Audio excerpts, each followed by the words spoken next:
there is no solution. There is absolutely no solution to anything in life other than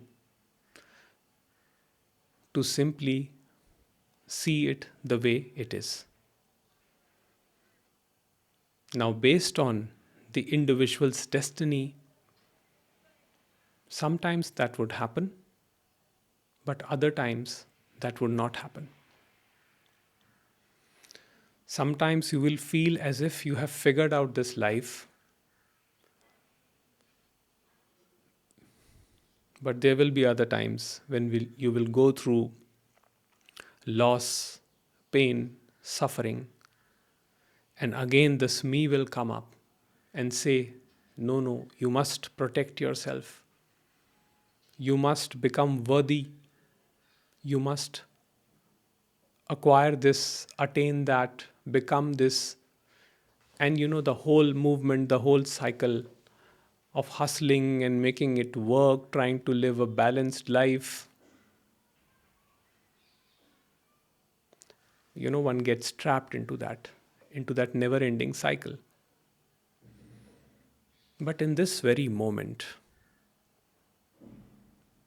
if you are totally present to what is, if there is total attention, total presence in this very moment, what is it that you want?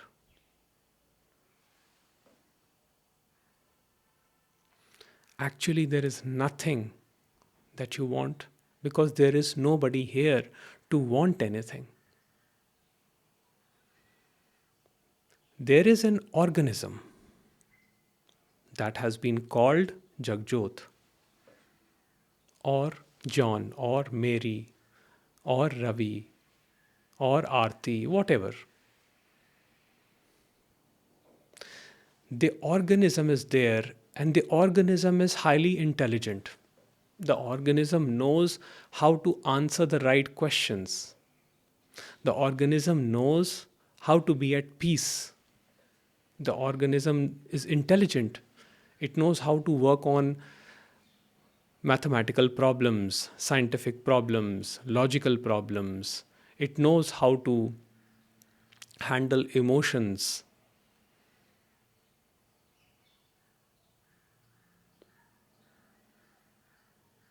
But the organism is unpredictable in the moment, and it will remain to be so.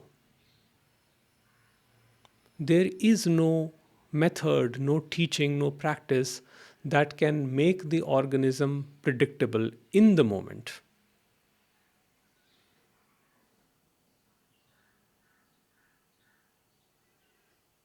So, the final understanding of Advaita is that true surrender is the acceptance, the total acceptance of what is.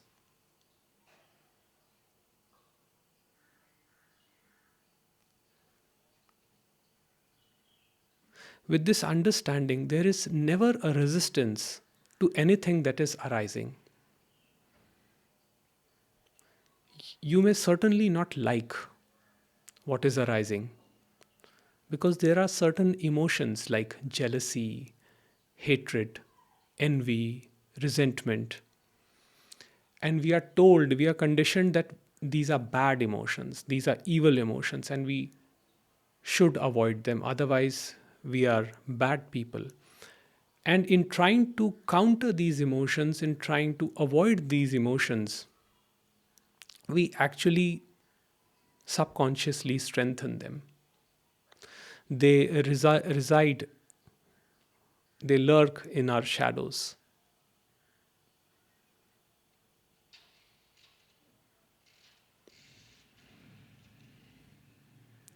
So, in my case,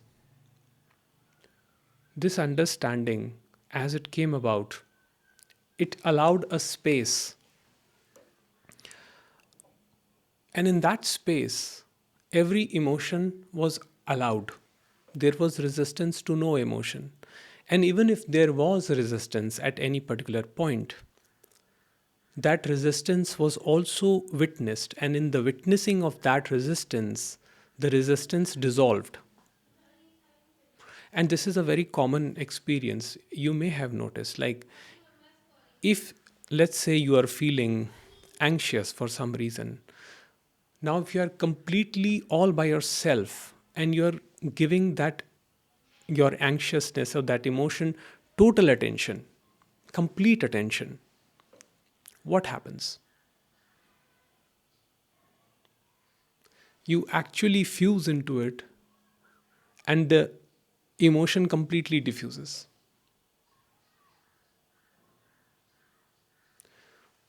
What you look at, it dissolves.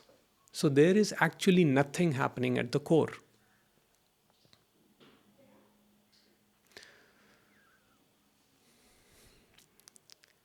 But the problem is that we have come up with different models with the idea of creating a balanced society, with the idea of with the idea that certain things are good and other things are evil. And in this division, we are breeding more and more conflict and confusion in people. So everybody is living a templated life. Everybody is just living a blueprint which has been handed over to them by the people, by the society, by the parents. And when they are not able to follow those principles based on that blueprint, they are shamed.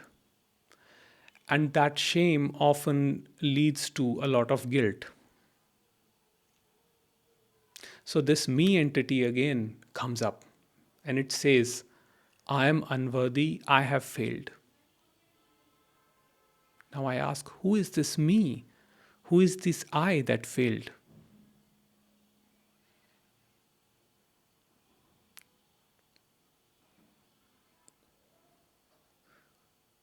So, living conflicted, life becomes suffering. But when there is total surrender, that means I'm not suppressing anything. I'm not even acting out on anything. Of course, if acting out has to happen, it will happen. It may happen. It is not always in the control of an organism. But I am aware that it is happening without judging it, without analyzing it. I'm simply watching the content. The content is me. There is no separation between the content and the me. So the jealousy, the anger, or whatever negative emotion I create, that is the me. So there is no separate observer of any phenomena. Everything is simply a happening, happening to no one. And that is what is the acceptance of what is. Because when there is no separate observer, then everything is one interconnected whole.